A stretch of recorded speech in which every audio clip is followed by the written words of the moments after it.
making disciples, transforming lives. Apa kabar saudara? Haleluya. Sungguh suatu sukacita ada di antara saudara pada kesempatan hari ini untuk berbagi kebenaran firman Tuhan. Dan saya berdoa Anda dalam keadaan yang baik dan sehat. Bapak Ibu Saudara sekalian, karena kita tahu hidup ini tak ada yang kebetulan. Meskipun kita merasa mengapa terjadi begini dan begitu. Tuhan itu baik, segala sesuatu namanya hidup ya. Dalam dunia kita tak selalu bisa menebak. Tapi bersyukur Tuhan punya kendali untuk masa depan. Nah saudara, hari ini saya akan berbicara dengan tema khotbah. Kalau Anda suka mencatat khotbah, cerai dengan kesepian. Bercerai dengan kesepian. Untuk mengawalinya ada sebuah kisah yang saya ingin bagikan. Tepatnya tahun 2004, tanggal 8 Januari, seorang yang bernama Anne Hagel, dia bersepeda dengan kawannya, Debbie Nichols. Dan suatu kali pada saat melewati tikungan Cactus Trail, ternyata ada sebuah hal yang menarik dia. Sebab dia melihat ada sepeda yang bersandar di sebuah pohon tanpa pengendara. Tapi tak berpikir panjang, dia lanjutkan melaju sepedanya. Tak lama ternyata dia dihempaskan oleh kekuatan yang besar. Tak tahu apa sampai dia buka mata, sadarlah bukan angin yang kuat, bukan hantaman benda keras, tapi ternyata seekor singa gunung. Dan posisi pada waktu dia buka mata sudah di kepalanya tuh sudah di mulutnya singa. Spontan dia mencoba untuk melepaskan diri dengan cara memukul-mukul, tapi apa daya kekuatan terbatas, singa justru semakin menancapkan taringnya dan mulai merobek wajahnya. Temannya mencoba melemparkan sepeda untuk menolong, tak bergeminglah si singa. Pengendara lain yang tiba di area sama mencoba untuk membantu dengan melempari batu. Tapi percuma juga. Singkat cerita, dia berseru untuk Tuhan tolong, sampai akhirnya memang singa itu pergi. Kondisi berlumuran darah dan penuh luka dia alami. Bagian pipi yang masih bisa diselamatkan karena terkelupas oleh gigitan, dia coba betulkan untuk meminimalkan kerusakan. Dan akhirnya dia ditolong. Barulah mereka juga mengetahui ternyata sepeda tanpa pengendara memang itu terjadi seminggu sebelumnya. Sebab pengendaranya mati diterkam oleh singa yang sama seminggu sebelumnya. Nah, Bapak Ibu Saudara sekalian, situasinya memang tak enak, tetapi mengancam nyawa. Tuhan menolong hidupnya. Pertanyaan saya nih, apakah hari ini Anda dalam bahaya yang sama? Bukan oleh karena terkaman singa tentunya, sebab tak ada hewan di sini. Tapi mungkin bahaya yang mirip-mirip, tapi beresikonya sama fatalnya. Mari kita melihat bahaya seperti apa yang Alkitab juga tunjukkan untuk jadi perhatian kita. Kejadian pasal yang kedua, ayat yang ke-18. Ada satu kondisi bahaya yang Tuhan itu katakan. Demikian firman Tuhan. Tuhan Allah berfirman, tidak baik kalau manusia itu seorang diri saja. Sampai di situ dulu saudara. Yang berfirman itu Tuhan Allah. Dia yang menciptakan langit dan bumi menjadi hal yang kita tangkap di sini. Karena kata Tuhan ditulis dengan kapital semua. Tuhan, kapital semua. Sebab jika Anda membaca Alkitab, Anda akan menemukan versi yang berbeda. Bukan dari ayat ini, tetapi penulisan nama Tuhan. Ada yang seperti yang kita temukan, semuanya huruf kapital. Yang berarti Tuhan sang pencipta yang sedang berfirman, maka ditulis seperti itu.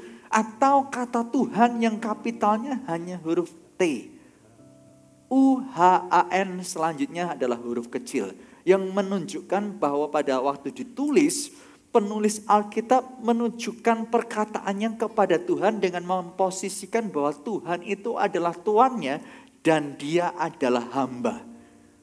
Nah, jadi dari dua penulisan ini dan yang kita baca semuanya huruf kapital untuk menulis kata Tuhan, kita mengetahui bahwa Musa sebagai penulis menyatakan kepada kita bahwa Tuhan Sang Pencipta langit dan bumi yang 6 hari Dia menciptakan langit bumi dan membentuk manusia, memberitahu kepada kita yang hari pertama, hari kedua, ketiga, keempat, kelima, setiap kali berfirman dan berganti hari selalu ditutup dengan kata baik yang Ia ciptakan. Baik, baik dan baik-baik. Hingga hari yang ke-6 dibentuknya manusia, lalu Tuhan berkata sebuah eskalasi kualitas bahwa manusia, saudara dan saya diciptakan dengan kualitas amat baik. Wow, kita tuh diciptakan dengan kualitas amat baik. Tapi kualitas kita yang amat baik bisa menjadi buruk keadaannya dengan sebutan tidak baik jika kita itu seorang diri saja. Nah, apakah yang dimaksud dengan seorang diri ini? Apakah berarti Anda sedang jomblo, maka itu disebut sebagai kondisi yang tak baik? Atau Anda selibat, tak punya pasangan, atau Anda sudah memang tak berpasangan? Tentu bukan itu maksudnya. Kata seorang diri itu menggunakan kata badat. Katakan bersama-sama saudara, badat. Sekali lagi, badat. Ya, bukan badak ya Tuhan. Ya saudara, badak itu hewan, badat. Badat itu artinya terpisah. Terpisah. Ibarat kalau itu bagian tubuh manusia, itu yang tak lagi menjadi satu bagian. Contohnya kalau tangan ini terpisah dari saya, maka secara waktu jangka yang dekat kelihatan tangan yang terpisah ini masih segar, masih baik keadaannya. Tapi butuh waktu tak lama pasti dari yang segar mulai menjadi kering, layu, lalu mati. Sebab tidak ada aliran darah, tak ada suplai nutrisi, protein dan lain sebagainya. Tidak ada yang bisa dilakukan kepada potongan ini lagi untuk menghidupkannya. Nah, ternyata kondisi yang terpisah inilah yang disebut Tuhan tidak baik. Yaitu sebuah kondisi manusia yang kualitasnya amat baik bisa menjadi kering, layu dan mati oleh karena sendiri. Sendiri di sini bukan berarti Anda dan saya menyepi dengan sebuah tujuan yang jelas. Mungkinkah itu me time, mungkinlahkah itu retreat di mana kita mengumpulkan fokus energi kita untuk menata masa depan atau perencanaan. Bukan, sebab badat itu sifatnya adalah merusak. Bukan produktif ataupun konstruktif, bukan. Badat itu merusak. Dan yang disebut terpisah ternyata bukanlah kita tak punya koneksi dengan orang dalam berupa komunikasi. Kita tak bicara dengan siapapun. Bukan. Tapi yang disebut badat itu terpisah karena meskipun ada orang di kanan kiri, banyak orang kita temui dan banyak komunikasi dengan mereka, tidak ada koneksi hati, pikiran dan perasaan kepada orang-orang tersebut. Dengan kata lain, kita menjadi orang yang kesepian. Katakan bersama-sama, kesepian. Ternyata kesepian itu menjadi konsentrasi Tuhan bagi Anda dan saya. Sebuah studi yang dilakukan selama 7,5 tahun kepada 308.000 orang. Jadi Anda tahu ini bukan studi kecil, ini studi yang sangat besar. Sebab dilakukan kepada 308.000 orang, itu banyak sekali. Dan selama jangka waktu 7,5 tahun, didapatkan hasil bahwa mereka yang selama hidupnya 7,5 tahun itu memiliki relasi yang sehat dengan orang lain. Artinya bukan hanya berkomunikasi setiap hari, ngobrol, melakukan aktivitas, bisnis dan pekerjaan. Tetapi orang-orang itu punya koneksi secara hati, pikiran, punya rekan, punya sahabat yang bisa saling mengandalkan. Memiliki daya tahan hidup 50% lebih baik, 50% lebih kuat daripada mereka yang tak punya siapa-siapa. Meskipun berhasil secara pekerjaan, meskipun sehat secara fisiknya. Ternyata tinggal tunggu waktu. Pudarnya belum sama-sama hilang, belum sepenuhnya hilang. Orang yang ternyata memiliki relasi yang sehat, secara fisik tak mudah sakit-sakitan. Tapi jika sakit pun menjadi cepat sembuhnya, karena di dalam relasi tersebut ada hati yang gembira yang jadi obat dari dalam, membuat dia cepat pulihnya. Sedangkan bagi orang yang tak punya relasi, ternyata bukan hanya secara fisik nilainya mengalami tren penurunan, tetapi secara mental juga bisa lebih rentan. Orang yang memiliki relasi ataupun tidak, tak meluputkan adanya masalah. Sama-sama bisa tertekan, sama-sama bisa stres. Bedanya adalah karena orang itu memiliki relasi yang sehat, potensi untuk kena stres, lalu keluar dari stres ternyata lebih besar. Dibanding yang tak punya relasi, kena stres kemudian terjebak di dalam stres tersebut.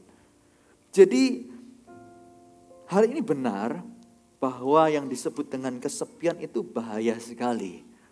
Tren kehidupan kita secara tahun lambat tapi pasti itu menurun. Kalau ditarik garis menurun. Itulah alasannya penting sekali kita memperhatikan apa yang Tuhan katakan. Ini penting loh, jangan kesepian. Nah, tahun 2021 Perdana Menteri Jepang mengumumkan sebuah tsunami besar. Bukan tentang air yang menerjang daratan, tapi tentang 1 juta penduduk mereka melakukan hikikomori.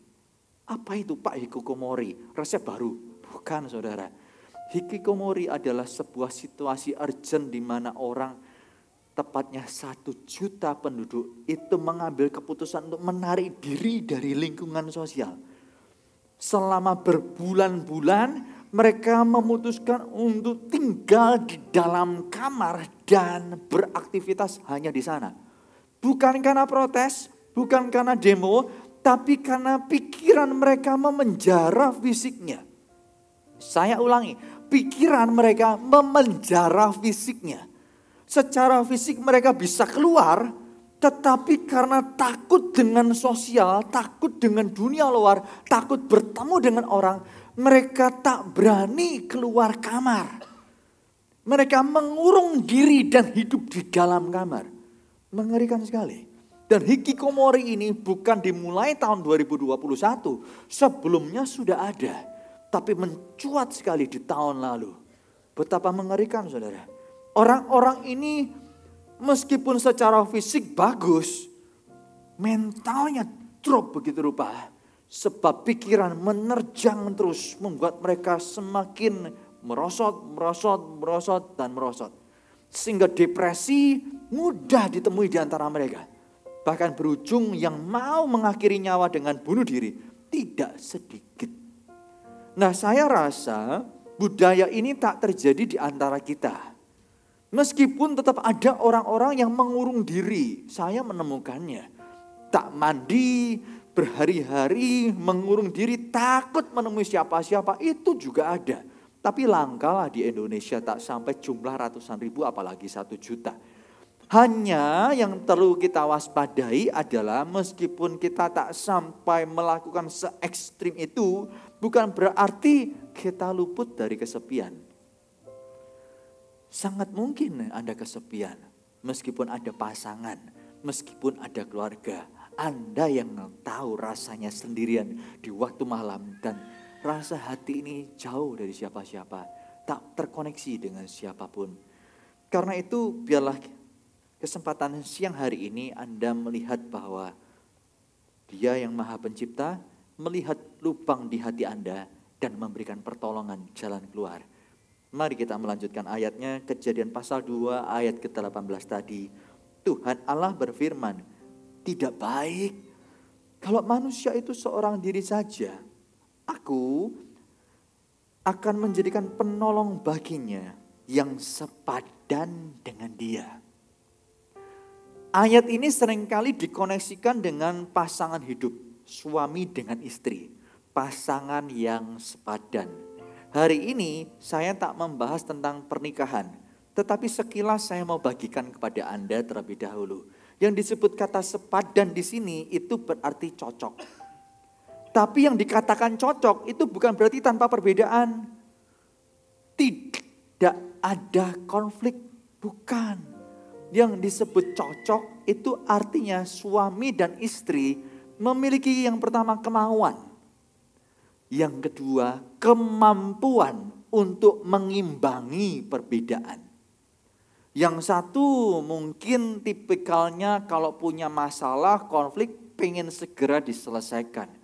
Pasangannya tipikal di mana kalau ada konflik, dia coba tenangkan diri dulu, butuh waktu baru berbicara. Kemampuan untuk mengimbangi perbedaan diambil dengan cara kita deal. Kalau kita ribut, gimana kita bisa bicara? Bagianku menenangkan dan menguasai diri karena aku pengennya cepat dibahas. Tapi bagianmu mempercepat ketenangan hati.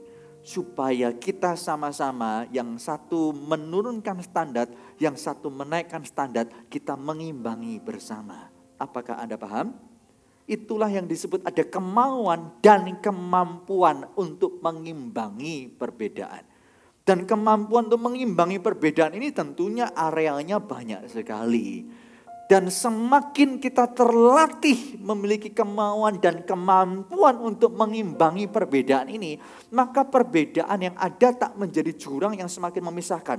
Konflik semakin menjadi pelik di antara Anda dan pasangan. Tapi konflik tetap ada, perbedaan akhirnya dijembatani. Karena relasi yang terjadi itu sehat. Bukan tanpa daya, bukan tanpa upaya, bukan tanpa air mata, bukan tanpa teriak mungkin karena lelah dan tak tahu bagaimana. Tetapi karena semangatnya mau belajar bertumbuh bersama, akhirnya hubungan yang sehat membuahkan keharmonisan atau kebahagiaan. Nah, itulah yang disebut dengan pasangan yang sepadan, pasangan yang cocok. Bukan pasangan yang tak ada perbedaan, semuanya happy ever after. Bahagia seterusnya selama-lamanya, enggak ada saudara. Itu imajinasi yang mencelakakan, menyesatkan, tidak realistis. Setiap pagi Anda berharap tiba-tiba istri datang membawakan kopi dan sarapan. Tapi realitanya bangun, kerja, jam kerja. Ini jam kerja gitu kan. Atau Anda yang suami sudah bangun pagi berharap istri yang menyiapkan, ternyata gantian molornya. Anda orang pagi, istri Anda orang malam. Anda bangun pagi bisa dengan rajin. Istri Anda tidurnya selalu malam. Karena memang orang malam. Ada perbedaan-perbedaan yang ternyata tak seperti yang Anda harap. Dan Anda berpikir berarti keluargaku gak bisa bahagia. Nah, perbedaan itu perlu diimbangi. Karena itu marilah kita menyadari. Seringkali di tengah perbedaan orang berujung berkata, aku menyesal dengan pernikahan ini. Tahu begini aku tidak menikah dengan dia, tapi dengannya. Nggak nikah sama kamu, tapi dengan yang lainnya. Bapak Ibu, seringkali kita tuh berandai-andai. Dan kita terus memandang rumput tetangga lebih hijau seandainya kita tinggal di rumah itu. Realitanya kita tak pernah tahu bahwa di dalam rumah tersebut ada proses demi proses yang kita tak sadari terjadi. Buahnya lah yang kita lihat, prosesnya kita abaikan. Nah, untuk mempermudah bayangan itu, saya bisa minta tolong teman-teman bisa ke depan.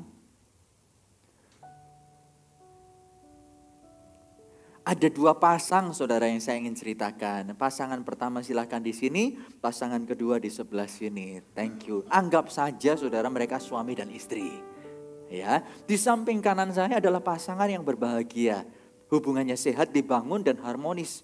Pasangan yang di sebelah kiri adalah pasangan yang bergumul dan berjuang. Bagaimana mencapai sebuah hubungan yang sehat. Seringkali yang terjadi adalah aku menyesal, aku kapok, aku gak kuat. Nikah dengan kamu tuh gak kuat.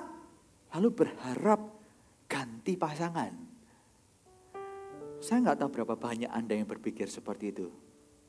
Meskipun Anda gak berkata, banyak ditemukan di ruang konseling. Jadi bisa jadi rahasia umum meskipun disembunyikan pengennya begini dan begitu. Kalau gitu oke lah kita switch ya. Suami bisa bertukar? Oke. Coba kita tukar saudara. Karena pasangan yang kurang harmonis berpikir kalau aku punya suami seperti yang di sini pasti bahagia. Seringkali kita melihat kebahagiaan orang itu karena harmonisnya di dalam sosial media. Tapi pernahkah Anda melihat konfliknya mereka dan nangisnya mereka? Nggak pernah, karena nggak pernah diliput. Coba masuk sosial media waktu mereka nangis, ribut, berdoa bersama-sama saling memaafkan. Nggak pernah. Karena kalau itu terjadi, pasti Anda menilainya ini keluarga nggak harmonis ini. Bukan keluarga impian Anda. Yang Anda lihat indahnya, upayanya mereka tak pernah Anda beri nilai bagaimana. Karena itu Anda selalu membandingkan. Pada kenyataannya saudara, meskipun mereka ini dua pasang yang sudah di switch, tetap 4 pribadi yang berbeda. 4 pribadi yang berbeda ini, perbedaannya masing-masing. Bedanya masing-masing. Pasangan yang tadi harmonis, kenapa menjadi berhasil? Karena mereka dengan perbedaan masing-masing, mereka mengupayakan imbang satu dengan yang lain. Dan begitu di switch, bisa topiknya sama nih, harga diri. Tapi kadarnya kan berbeda. Mungkin sama-sama backgroundnya broken home. Tapi yang satu sangat broken home, yang satu nggak sampai separah itu. Saya cuma berikan contoh. Suatu kali ada seorang anak datang kepada saya dan berkata, apa yang harus saya perbuat? Dia sekolah, dipanggil ke panti, dia dipanggil ke kantor polisi. Dia tak lagi tinggal dengan papa mamanya, tinggal dengan paman bibinya. Di kantor polisi, papa mama angkatnya ini sedang konflik keras. Dan waktu dia datang karena dipanggil dari sekolah saudara, jadi belum pulang sekolah, dan lagi belajar dipanggil ke kantor polisi, tiba di kantor polisi lalu diajukan sebuah pertanyaan, sekarang terserah kamu. Keluarga ini mau seperti apa? Papa mama sudah gak sanggup bersama. Kalau kamu bilang kami cerai, kami akan cerai. Tapi kalau suruh kami bersatu, tak sanggup. Saya mau tanya kepada Anda, itu keluarga kayak apa saudara? Berat kan? Yang lain ada yang berkata, hari ini aku gak tahu loh, papa mamaku seperti apa. Hidupnya benar-benar kayak drama saudara. Dia itu sewaktu bayi ditaruh di depan rumah orang. Pak, aku gak tahu papa mamaku. Aku lahir di mana aku tak tahu. Aku diletakkan di pintu rumah orang tuaku saat ini pada waktu aku bayi. Gimana aku bisa merasakan kasih sayang yang sejati dari orang tua? Ku tak kenal mereka. Anda bisa bayangkan kan? Ekstrim keduanya kan? Tapi itu real. Atau ada orang tuanya yang masih bersatu dalam pernikahan secara hukum, tapi ribut terus. 3 kasus ini sama-sama broken home. Tapi kadarnya kan berbeda saudara. Perbedaan kadar itu menentukan perbedaan bagaimana dia itu dari jurang seberapa ukurannya. Seberapa dalam dia di dalam sebuah jurang. Perbedaan itu sama-sama di dalam jurang, prinsipnya satu, kalau mau keluar ya naiklah. Tapi yang satu lebih butuh waktu karena lebih dalam. Yang satu lebih cepat menuju atas. Sama-sama punya kemauan, sama-sama tahu harus ke atas. Tapi yang satu lebih berjuang karena lebih dalam. Jika Anda mengabaikan semua perbedaan itu, lalu berpikir dengan menyederhanakan dengan berkata ganti pasangan, semua bahagia. Masuk akalkah? Bukankah tetap orang itu mengambil keputusan menjadi lebih baik? Bukan karena orang pasangannya memang sudah baik. Butuh masing-masing keterlibatan masing-masing pihak. Tidak bisa mengandalkan pasangannya saja. Masing-masing pihak harus saling berupaya. Apakah Anda paham? Jadi dengan switch, apakah bisa terjadi kedamaian yang diharapkan? Seinstan yang diharapkan? Anda lihat pula, sebagai orang muda, orang itu bisa mendarah, bisa darahnya itu panas. Ataupun begitu mudah memberi kesempatan. Tetapi semakin berusia, bukankah kita semakin menjadi orang yang kaku? Kalau dulu pasangan minta maaf, kita ya udah mengampuni. Lama-lama kita berkata, ya memang kamu gitu kok. Ngampuni apa? Gitu ulang lagi. Kita itu semakin tambah usia, kemampuan atau fleksibilitas kita untuk mengelola konflik itu energinya menurun. Kita lebih baik let go lah, ya sudahlah, gak usah dibahas daripada ribut. Di waktu muda, kemampuan energi untuk ribut besar. Semakin berusia, sudahlah. Dengan semakin bertambahnya usia, lalu di switch. Terlalu sederhana kita berpikir dengan switch pasangan jadi jalan keluar. Yang benar yang dilakukan adalah yang pertama, pikirkan kembali pasangan masing-masing. Bisa kembali ke pasangan masing-masing? Ini yang pertama.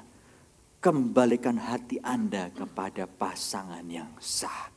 Pak, tak lagi cinta. Ya saya tahu. Sebab tak semua bicara dalam rumah tangga itu soal happy. Ada terkikisnya kasih karena disalah mengerti terus menerus. Bahkan cinta terkadang tak terpupuk. Harapan semakin jauh dari kenyataan. Apalagi tak terjadi transformasi cinta. Dari seorang yang mencintai pada waktu berpacaran karena menawan. Harusnya berubah menjadi cinta oleh karena pasangan berharga. Ini fatal tak terjadi. Yang terjadi bukan perubahan yang positif. Tapi menurun dengan tuntutan. Ayo kamu harus berubah. Berubah dan berubah. Bapak ibu saudara sekalian, jika hari ini Anda datang berdua dengan pasangan Anda, dengarlah bahwa berganti pasangan bukan solusinya. Berubah sikap dan tindakan itu langkahnya. Tapi sikap dan tindakan dimulai dari hati yang diputuskan untuk satu perkara. Peganglah komitmen untuk melihat pasangan saja terlebih dahulu. Pada saat Anda melihat pasangan, dan Anda memulai langkah-langkah awal, meskipun butuh waktu, butuh penyesuaian, harus ngedate lagi, pacaran lagi. Meskipun itu batu yang keras, tetesin aja dengan air secara konsisten, lubang juga.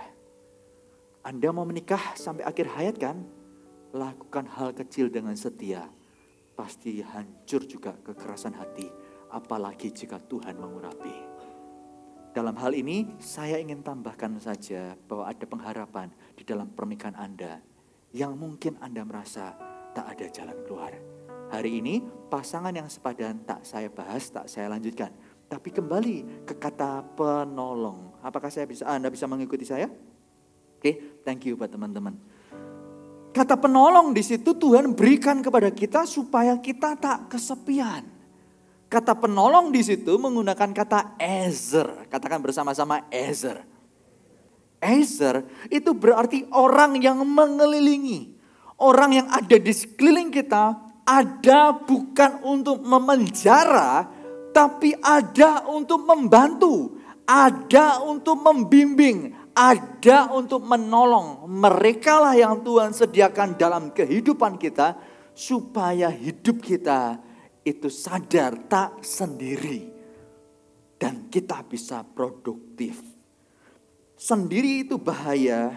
Karena itu kita perlu sadar dalam kesendirian itu. Menjadi hal yang Tuhan katakan jangan tinggal lama-lama. Engkau bisa layu dan mati karena kekeringan. Lihatlah sekelilingnya, ada Ezermu di situ. Kata Ezer ini, Gereja Mawar Sharon terjemahkan dengan nama Connect Group. Connect Group. Itulah alasannya kita gembar-gembor Connect Group. Bukan sebagai program dan bukan sebagai aktivitas gereja semata. Karena dasar dari Connect Group bukan sekadar good idea, tetapi God's idea. Adanya penolong itu ide Tuhan. Dan Ezer itu ada di sekitar kita. Buka hatimu dan lihatlah mereka. Nah, kalau saya bisa peragakan dari Ezer ini seperti apa? Orang yang mengelilingi kembali bisa minta tolong teman-temannya. Bisa tepuk tangan untuk teman-teman kita. Karena mereka membantu untuk Anda. Mereka repot naik turun. Bukan hanya sekali, 2 kali, nanti 3 kali saudara ya. Haleluya. Ada orang yang mengelilingi. Mengelilingi bukan untuk memenjara Anda. Waduh, aku gak datang Connect Group dicari. Tersiksa setiap hari Jumat. Tersiksa setiap hari Minggu ditanya ke gereja enggak. Anda perlu bersyukur loh adanya orang-orang yang peduli dengan kehidupanmu. Meskipun dari sisimu engkau merasa terganggu. Sebab tak selamanya engkau dalam keadaan mampu berkata aku tak nyaman. Ada kalanya engkau butuh orang saudara. Butuh support dan doa. Kapankah itu? Saat krisis datang melanda. Dan kita tak pernah tahu. Paling tidak kalau kita tengok ke belakang. Mungkinkah itu secara waktu adalah tahun lalu. 2 tahun lalu selama pandemi ini. Anda berjuang, bergumul dengan kelelahan. Hidup tak tahu seperti apa. Ingin mengakhiri nyawa. Satu kali ada sekeluarga. Mereka itu sudah berdandan saudara. Malam itu tuh mereka dandan. Kalau mereka mati siap dipanggil Tuhan pula. Bagi saya ngeri orang seperti itu. Tapi waktu kita temui, kita datang, kita bangun kehidupan mereka. Hidup mereka dipulihkan. Sekarang jadi teladan bagi banyak orang.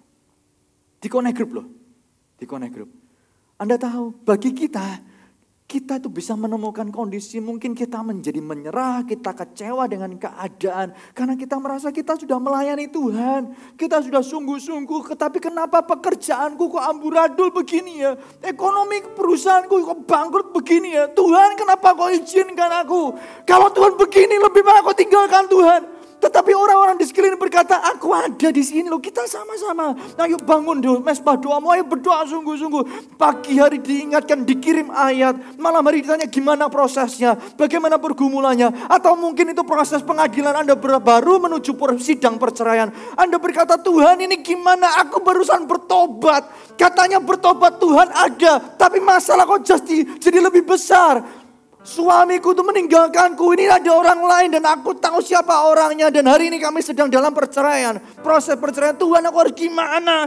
Daripada ikut Tuhan, tinggal Tuhan aja. Tapi orang-orang ini menjaga dan berkata, jangan. Meskipun tak mudah, kami berempati untuk keadaanmu. Jangan menyerah.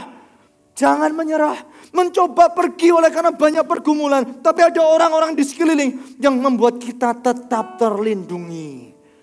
Bukankah kita tahu justru kebenaran yang berkata setan itu pergi mengaum-ngaum, berjalan keliling kepada siapa yang bisa ditelannya, ia akan telang. Dan kita bersyukur meskipun kita teriak-teriak protes kepada rekan-rekan kanan kiri. Kenapa kamu ngurus aku? Kenapa kamu peduli padaku? Kita justru dijagai oleh karena perlindungan mereka. Sebab singa ataupun setan tak berani mencengkram ataupun menelan Anda. Karena mereka yang proteksi kita. Thank you. Pertanyaan saya yang pertama, apakah Anda punya Ezer itu?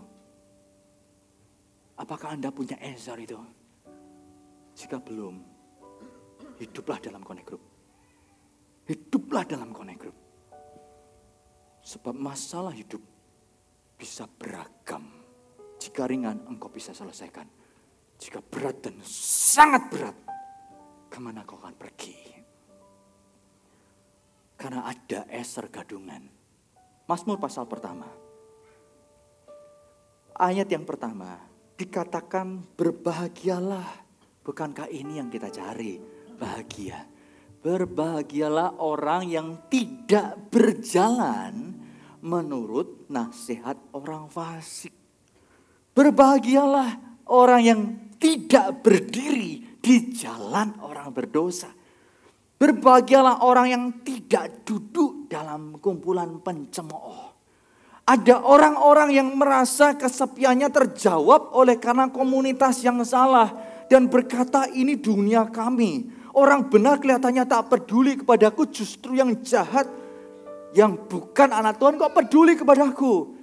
Saudara, jika engkau mengikut Tuhan, ingatlah bahwa hidup itu bukan hanya sementara ini.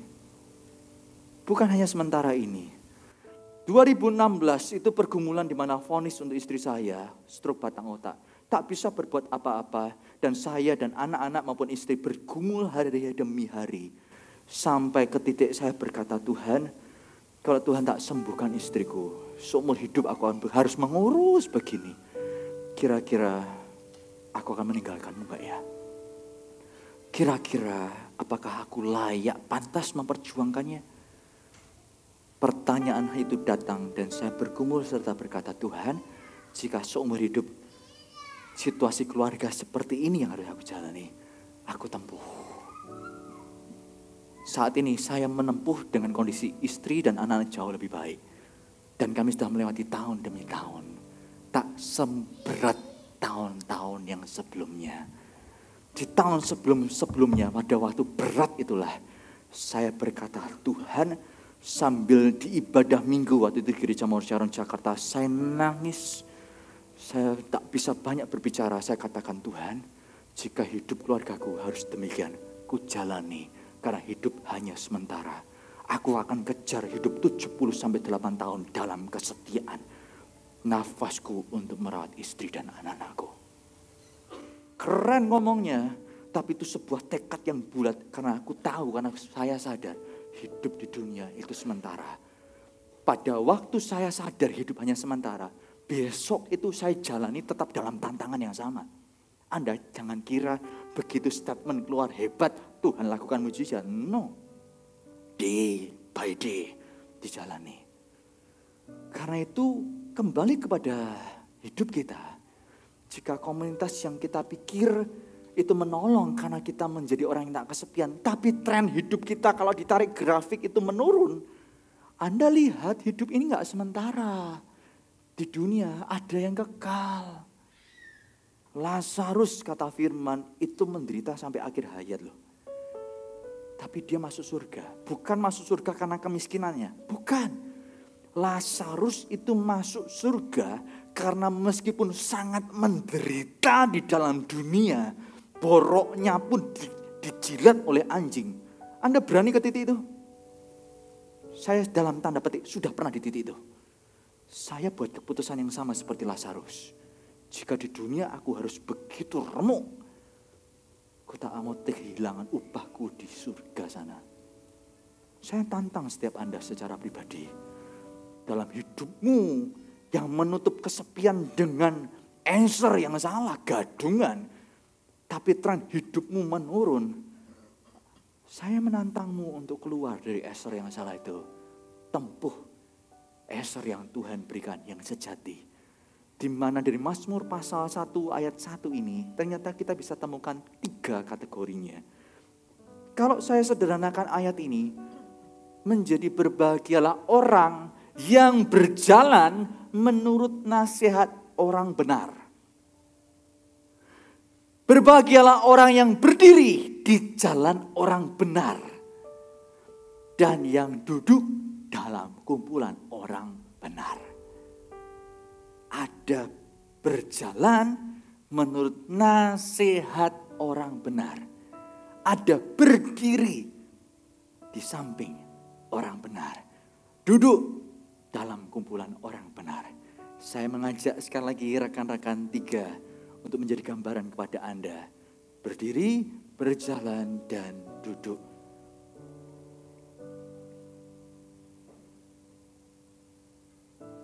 Thank you. Firman Tuhan mengajarkan pada kita, Ester yang pertama adalah orang yang berjalan dalam nasihat orang benar. Ilustrasi ini saya mengumpamakan diri saya adalah Ester. Dan orang di belakang saya adalah orang yang saya jagai, saya lindungi. Saya berjalan di depannya. Siapa saya? Mungkin saya orang yang sama di waktu lalu dengan rekan saya. Orang yang mungkin bergumul secara keuangan, terlilit hutang di sini dan di sana, dikejar debt collector di sini dan di sana. Tapi di waktu lalu, saya mendengar nasihat orang benar. Saya mendengar firman Tuhan dari saya yang tak pernah tanggung jawab dan salah dalam tindakan. Firman-Nya menuntun untuk menjadi orang yang tanggung jawab. Dengan apa yang diperbuat, tidak melarikan diri, apapun konsekuensinya. Suatu kali seorang anak muda datang pada saya dan bertanya, saya ditagih hutang sekian nominalnya. Dan saya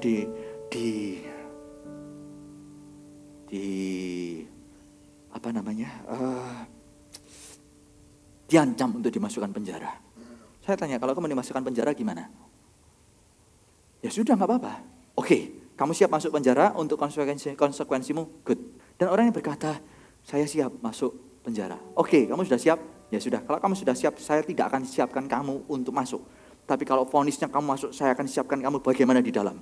Tapi sekarang kamu harus bersiap untuk tanggung jawabmu, kamu kerjakan. Kalau kamu tahu kamu salah, lakukan bagianmu, jangan lari lagi.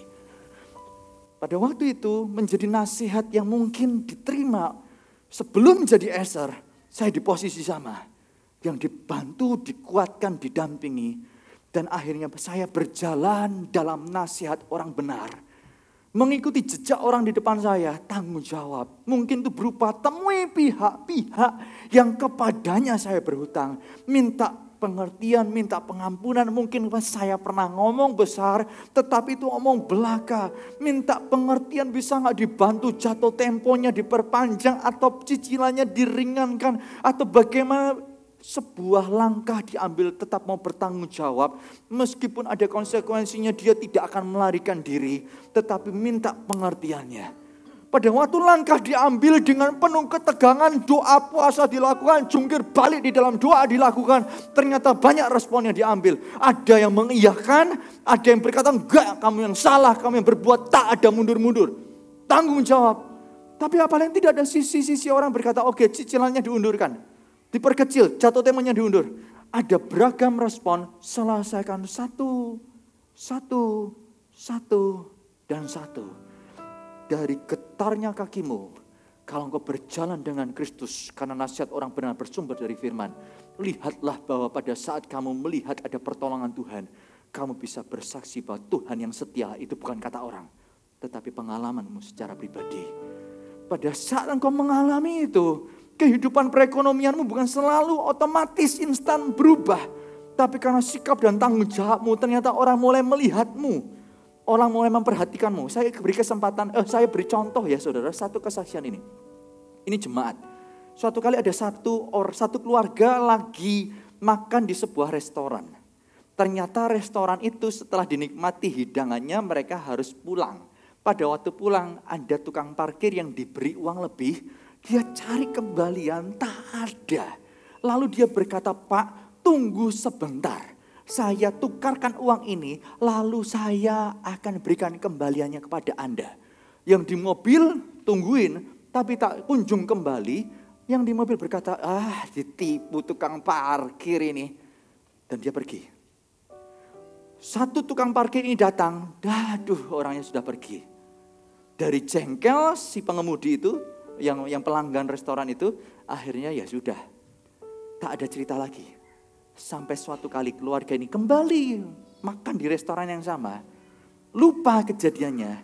Pada waktu pulang, tukang parkirnya berkata, Pak, gak usah kasih, ini kembalian dari waktu itu Bapak pernah beri.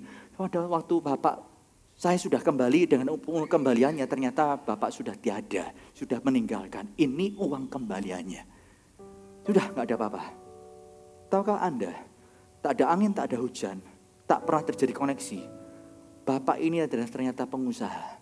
Dia punya pabrik dan ada masalah di pabriknya. Ternyata ada kong kali kong di mana security itu main.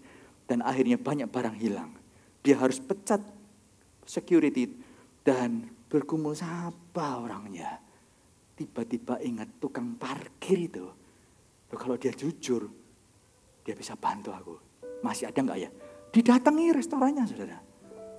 Dan ternyata masih ada. Mau enggak kamu ikut aku? Jadi satpam di pabrik. Mau. Jadi satpam. Berlanjutnya ternyata sebagai satpam dia dipercaya. Kali ini yang buat masalah kepala satpamnya saudara. Dan pada saat kepala satpam harus diganti, terpikir siapa ya? Orang ini diangkat jadi kepala satpam. Dan berkata, aku gak bisa jadi kepala satpam Pak. Saya gak tahu, kita training. Akhirnya jadi kepala satpam. Berjalannya waktu, akhirnya masalah muncul lagi. Bukan di area barang yang dicuri, tapi dari area keuangan. Nguntit itu bendahara, bagian adminnya. Dia terpikir lagi siapa? Oh, kepala satpam ini. Ditanya, kamu mau gak jadi bagian admin? Pak, Bapak tahu saya itu dulu tukang parkir, jadi satpam. Jadi kepala satpam, saya di training, ini bagian keuangan. Gimana saya bisa kerjakan Pak? kita sekolahkan kamu. Kita sekolahkan kamu. Oke, kalau Bapak begitu saya mau. Dia jadi admin, terakhir dia dikuliahkan jadi kepala admin, dan akhirnya dia dipercaya anak cabang. Itu jemaat, saudara. Orang ini adalah orang yang hidupnya dalam takut akan Allah, bukan tanpa masalah, tapi berjalan step by step dalam gemetara hingga tegak dan berkata, jika Tuhan di pihakku, siapa lawanku? Kamu yang bergumul di belakangku, berikan kemuliaan bagi nama Tuhan. Engkau bergumul di belakangku, untuk pergumulan yang sama, ada jejak kakiku sebagai nasihat orang benar. Ayo maju, meskipun engkau gemetar, Tuhan tak tinggalkan. Dengan engkau maju, prinsip kebenaran diterapkan sama, kesaksian bisa berbeda. Justru kerajaan Allah diuntungkan karena ada kesaksian, dua kesaksian hidup yang berbicara ke banyak orang. Amin. Eser yang pertama adalah eser yang berjalan di depan kita. Eser yang kedua adalah orang yang berdiri di samping kita, memberikan support dan dukungan. Mungkin kita bisa berkata, kamu enak, masalahmu gak sebesarku. Masalahmu cuma segini, masalahku lu masa abrek begini. Kamu memberi nasihat buat apa? Kita bisa berkata seperti itu. Kita bisa berkata, kamu gak mengalami yang kualami. Ya memanglah saudara, bukan orang yang sama. Kita tidak bisa berharap orang mengalami semua harus sama. Tapi syukurnya Tuhan itu memberikan prinsip yang sama. Sehingga pada saat kita didampingi berdiri di samping orang yang kita jagai, berbicara, menguatkan dan didengarkan. Itulah yang membuat kita akhirnya bisa berdiri sebagai rekan kerja yang sama.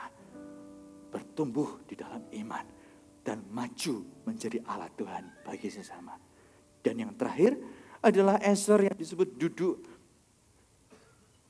dalam kumpulan orang benar.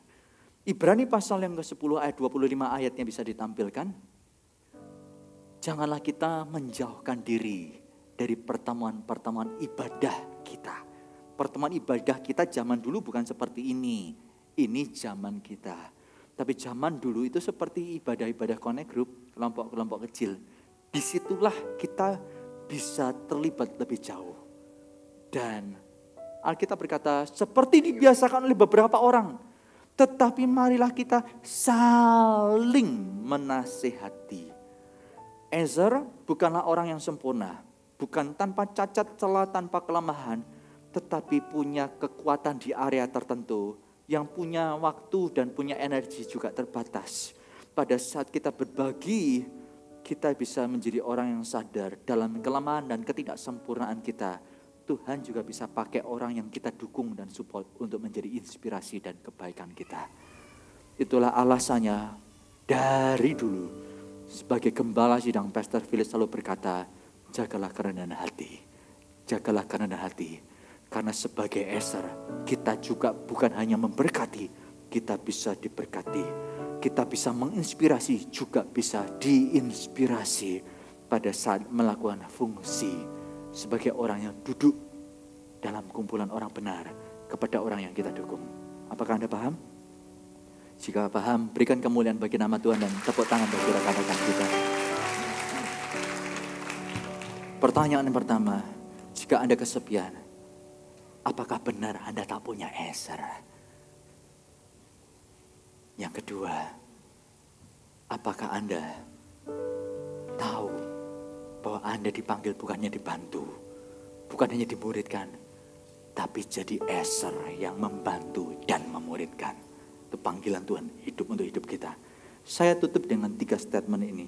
Yang pertama, jadikanlah semua alasan menarik diri Anda.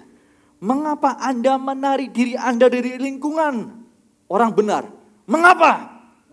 Jadikanlah semua alasan itu menjadi profesor yang mencerahkan kehidupan. Bukan teroris yang menghancurkan kehidupan. Saya lanjutkan dengan kisah Anne Hagel tadi. Anne menjalani masa pemulihan dan ini statementnya. Proses kesembuhan untuk luka di wajah memang butuh waktu. Tetapi Tuhan itu kekuatanku. Kata kuncinya adalah Tuhan kekuatanku. Bapak Ibu Saudara sekalian, bagi seorang Anne Hagel ini dengan wajah yang rusak, Anda jangan pikir mudah. Sebab dia punya pemikiran dengan wajah rusak ini. Bagaimana cara pandang anakku kepadaku? Takutkah? Jijikkah? Atau bagaimana? Dan sanggupkah dia sebagai anak menghadapi pertanyaan teman-temannya? Kenapa wajah mamamu? Sanggupkah dia? Akankah dia berbohong? Akankah dia mengakuiku? Akankah dia menolakku? Itu pergumulan wanita ini. Pemikiran yang lain, bagaimana dengan suamiku? Akankah dia meninggalkanku dengan keadaanku ini? Mungkinkah dia juga menghadapi tantangan yang sama dan bisa menjawab pada saat temannya berkata, kasihan ya istrinya ya seperti itu. Kasihan ya. Bapak Ibu Saudara sekalian, kuncinya ada di kata Tuhanlah kekuatanku. Karena pulihnya kepercayaan Anda kepada Tuhan, itu akan menolong pulihnya kepercayaanmu kepada Eser yang Tuhan berikan. Anda punya kesepian dan Eser Tuhan berikan, tapi Anda tak dapat percaya karena Anda tak pulih rasa percaya kepada Tuhan. Jika Anda pulih kepada Tuhan, maka percaya kepada orang itu akan lebih mudah dijalani. Karena meskipun orang bisa mengecewakan, engkau tahu Tuhan itu tetap sama, tak berubah. Anda tahu tahun 2016 kan menjadi momen saya dengan keluarga menghadapi masa sukar. Karena vonis untuk istri saya stroke batang otak. Semua anggota tubuh layu. Mata menjadi abnormal. Tubuh menjadi kurus kering dalam 1 bulan. Saya dan istri bersama, kedua anak kami berpencar, harus dijaga dari berpindah orang, berpindah kota, sampai berpindah sekolah dan lain sebagainya. Ada waktu-waktu anak saya berkunjung, tapi anak pertama akhirnya gak kuat, dia berkata mau tinggal sama baby mami, ya sudah. Tapi anak yang kecil dari usia 1 tahun kami harus berpisah bulan-bulan tertentu kami ketemu. Tahukah Anda dalam pergumulan saya mengurus istri, mengurus dan merawat, di tengah istri saya belum bisa bicara karena harus pakai huruf diketik dan kami tunjuk-tunjuk berkata apa. Anak saya datang yang masih kecil, selama beberapa waktu kami berpisah di awal, kami pernah berjumpa jarak jauh oleh karena dia di mobil, saya menghampiri dia, posisi sedang di rumah sakit. Begitu dia lihat saya, dia langsung melompat padahal masih usia 1 tahun. Karena bergirang lepas rindu berjumpa dengan saya. Ini setelah berpisah beberapa bulan, berjumpa dengan saya dan mamanya dalam kondisi fisik yang baginya gak mudah diterima. Anak saya ketakutan mendekati maminya. Saya coba kuasai diri bagaimana merayu anak supaya ketakutannya bisa sirna. Gak gampang, saudara. Gak gampang, masih 1 tahun. Di sisi lain, saya menenangkan istri saya. Karena kerinduannya besar setelah berpisah dengan anak. Tapi tak bisa berkomunikasi, berharap memeluk pun gak bisa. Berbincang gak bisa. Ditolak anak, nangis begitu rupa. Saya bergumul bagaimana menenangkan istri saya. Anda tahu wajah yang rusak itu gak gampang. Istri saya wajahnya gak rusak. Tapi bagi anak saya yang masih bayi, sulit diterima. Anda tahu hal yang sama Anne Hagel itu alami. Tapi karena Tuhan kekuatannya dan Tuhan kekuatan kami, proses bisa kami jalani. Karena itu saya mendorong saudara, jika Tuhan kekuatan kita, pastikan Anda pulih hubungan dan kepercayaan dengannya. Sehingga Anda bisa pulih hubungan dengan sesama dan ketakutanmu menjadi profesor yang mencerahkan, di mana seperti Anne Hagel bisa berbicara dan menguatkan hidup orang. Yang kedua, tidak akan ada buah tanpa bakal buah. Buah selalu akan muncul setelah ada calonnya, akalnya. Banyak orang ingin berdampak besar. Banyak orang ingin segera instan. Tapi Tuhan seringkali tidak mengizinkan orang skip prosesnya. Bagi Anne, dia harus menjalani operasi-operasi. Dan pada waktu menjalani operasi, harapannya cakar dan taring dari singa yang merobek wajahnya itu bisa segera pulih secara sempurna. Tapi ternyata operasi demi operasi, tak ada hasil seperti yang diharap. Bahkan itu menjadi cacat seumur hidup. Wajahnya tak lagi sempurna. Itu berarti harus menata harap setiap kali operasi dilakukan, saudara. Itu gejolaknya gak mudah. Kembali kepada situasi kami. Pada waktu akhirnya anak kedua kami, saya putuskan dengan istri untuk bersatu dengan kami. Itu karena saya melihat anak pertama saya, begitu masuk kelas 1 SD, di depan sekolah, dia nangis begitu rupa. Saya bingung kenapa nak kamu nangis. Yang lain semangat masuk kelas 1 SD, kok kamu nangis? Ada apa? Baru sadar saya, ternyata dia trauma dengan perpindahan-perpindahan semua yang dia rasakan. Dan saya berkata kepada istri, kalau yang pertama trauma, gimana yang kedua? Padahal perjuangan dia berjumpa dengan kita itu besar loh, keberaniannya untuk mendekat kepadamu dan tinggal bersama kita. Kenapa tidak kita putuskan, yuk kamu belum pulih, tapi saya ambil resiko. Susah, berat, penting bersama. Anda tahu gak, gampang loh satu keluarga 3 orang teriak semua untuk minta semua kebutuhan. Dan 1 orang ini yang mengerjakan. Berat, saudara. Tapi saya katakan, waktu istri berkata, kamu gimana, kamu kuat gak? Gak tahu. Penting satu keluarga. Sama-sama. Ambruk bersama. Dalam hati, Tuhan gak biarkan orang benar itu terpuruk. Pada waktu anak kami bersama dengan kami, gak gampang. Karena istri saya kan gak bisa bicara. Kami bukannya fisioterapi setiap hari. Tiap pagi saya juga latihan fisioterapi dengan dia. Sore hari itu di waktu saya nggak masih kuat energinya. Kita latihan speech terapi itu sendiri, saya terapi sendiri. Karena speech terapi itu nggak tiap hari, fisioterapi yang tiap hari. Setiap kali itu saya menata harap terjadi perubahan. Nggak kelihatan. Dan waktu anak saya yang kedua datang, yang masih kecil itu speech delay, saudara. Setelah terapi istri, saya terapi mulut anak saya. Dan berharap Tuhan kapan ngomongnya. Ketakutan itu begitu besar. Berat rasanya waktu-waktu itu. Sekarang sudah ngomong, lega saya bisa berbicara kepada Anda. Beberapa waktu kemarin gurunya berkata, Pak, anak yang ini, yang kecil maksudnya, ikut lomba ya Pak. Lomba apa Bu? Lomba pidato. Anda bayangin gak bisa ngomong lomba pidato. Dan menang, saudara. Menang lomba pidato. Saya pikir hebat ya, kamu bisa ternyata. Satu kali anak saya ini bermain-main di kasur, lompat, kepalanya kebentur tembok, bocor. Darahnya banyak di sini sana. Saya ganti pakaiannya, basah dengan darah lagi.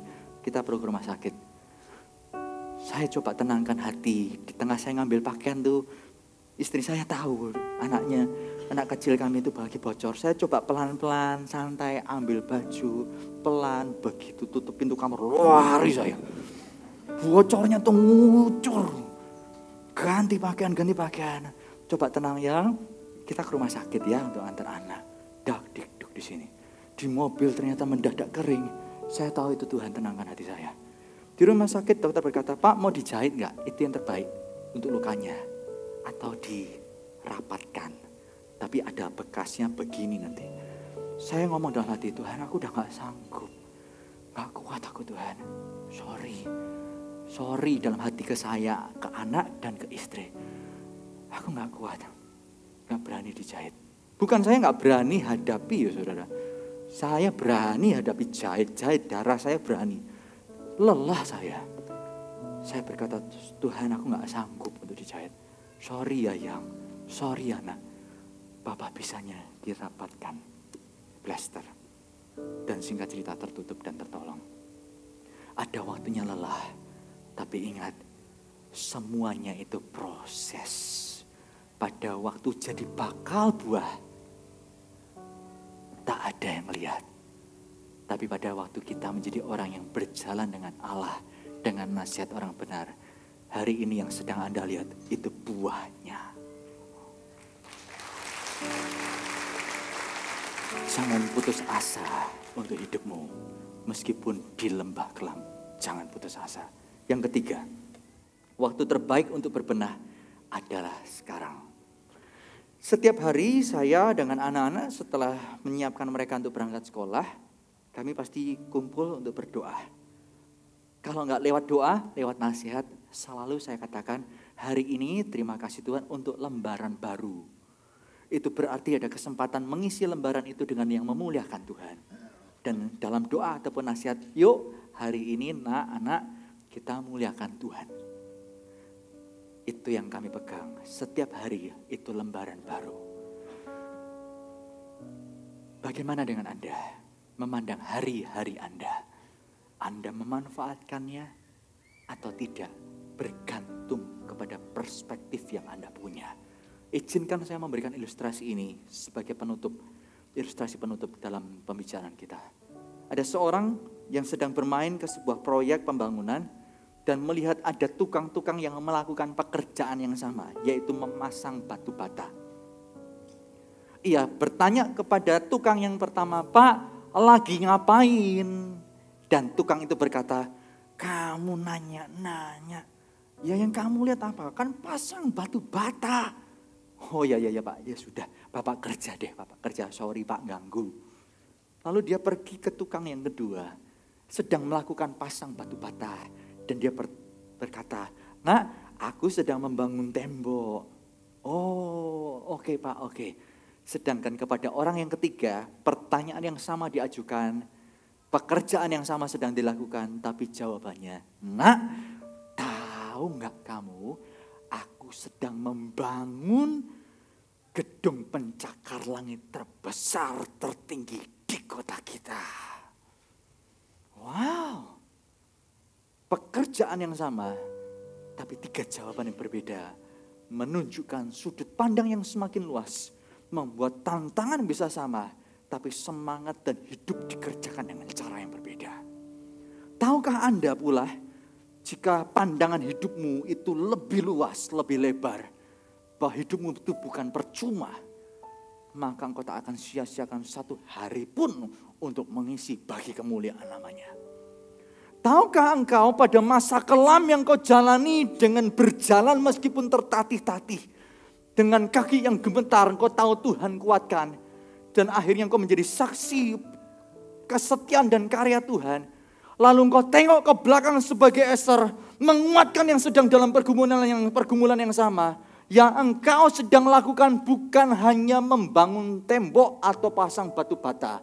Engkau sedang mengukir sejarah mengubah hidup orang tersebut. Dan hidup orang yang engkau ubahkan dengan kesaksianmu. Menjadi orang yang dari tak percaya Tuhan lalu mengandalkan Tuhan. Itu bukan hanya mengubah dunianya, tapi juga mengubah kerajaan Allah semakin diperlebar dalam kehidupannya. Tak peduli hari ini siapa Anda. Jemaat Mawar Siaran, listen. Engkau bukan sekedar orang yang menjalani hari-hari dengan kegiatanmu. Begitu aja. Dalam rutinitasmu, Tuhan berikan peluang besar untuk jadi berkat. Mengukir sejarah baru dalam hidup orang. Dan memperlebar kerajaannya. Karena itu jangan tunda hanya tunggu jadi jabatan pemimpin dan lain sebagainya. Engkau anak Allah. Yang dipanggilnya bukan hanya untuk tertanam dalam rumah tangga Tuhan, tetapi untuk berbuah bagi kemuliaan namanya. Mulai hari ini jangan hanya mencari Ezer, sebab itu bukan goal Tuhan, tapi jadilah Ezer yang sejati. Sehingga engkau tahu lewat hidupmu, dunia dan kerajaan Allah diperlebar di Tangerang. Berikan kemuliaan bagi nama Tuhan. Dan kita bangkit berdiri bersama-sama. Anda belajar sesuatu? Amin. Haleluya. Mari kita nyanyikan lagu ini. Menjadi kasih kita kepada Tuhan dan keputusan kita untuk mendekat kepada Dia. Terima kasih Tuhan. Terima kasih Tuhan. Haleluya. Katakan melayani, melayani. Terima kasih Tuhan. Dalam nama Yesus. Dalam nama Yesus.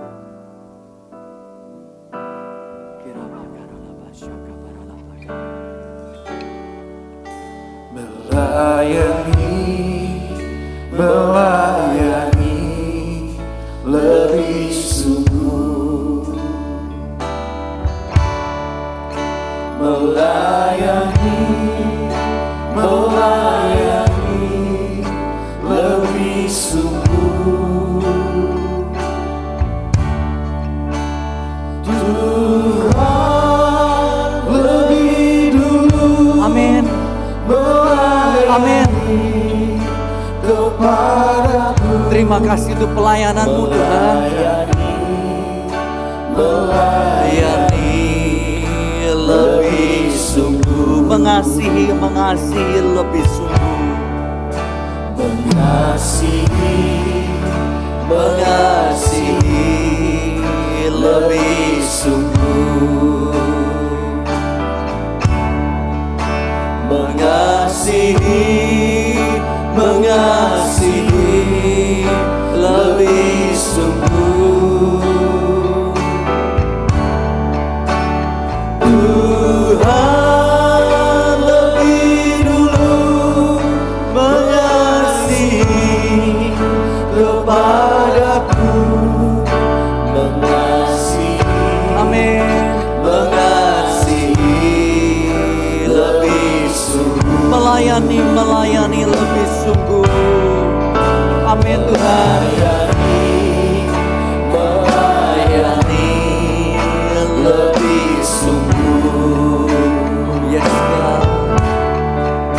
Melayani, melayani lebih sungguh. Tuhan lebih dulu melayani kepadaku. Melayani, melayani lebih sungguh. Mari kita angkat tangan kita bersama-sama.